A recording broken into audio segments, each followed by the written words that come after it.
My name is Debbie Reynolds. They call me the Data Diva.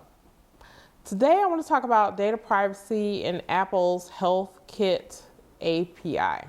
So Apple has a very popular health app that they use on their phones and on their other devices. Apps that want to tap into the capabilities of those health apps, they are using this health app API.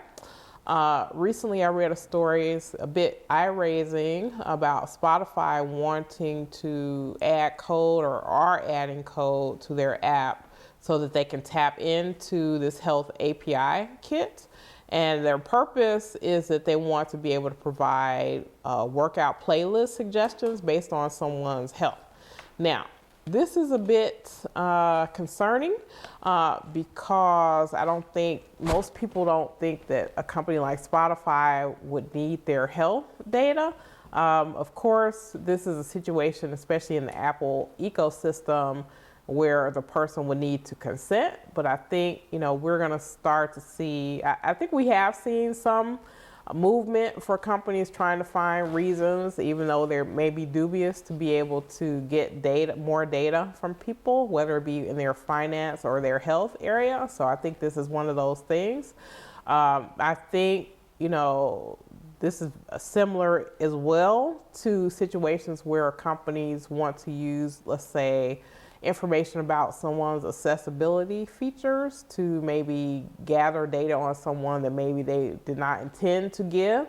I think, if Spotify decides to go forward with this, I think it will be concerning for consumers, but I think that there will be a lot of other companies that will come up with a lot of creative ways to get people to consent to sharing, health data for things that aren't typically consider, maybe health related.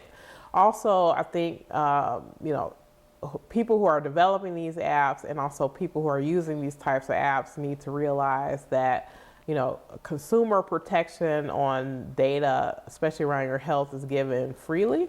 Doesn't have the same protection that you would have, let's say, if you use an app that maybe was sanctioned by your doctor or your medical providers when they're sharing that data. So that is different from these kind of, non-patient provider data exchanges around health. So definitely from a consumer perspective, be very careful, but then also if you're an app maker or a software maker, if you are wanting to tap into something like Apple's Health API, definitely have a good reason where consumers want to be able to share data with you, and then also make sure that you're limiting the data that you're collecting in terms of the amount of data and also the time frame in which the data will be kept. So it'll remain to be seen how other companies will be able to move into the space to be able to sort of gather more health data. I thought this was a very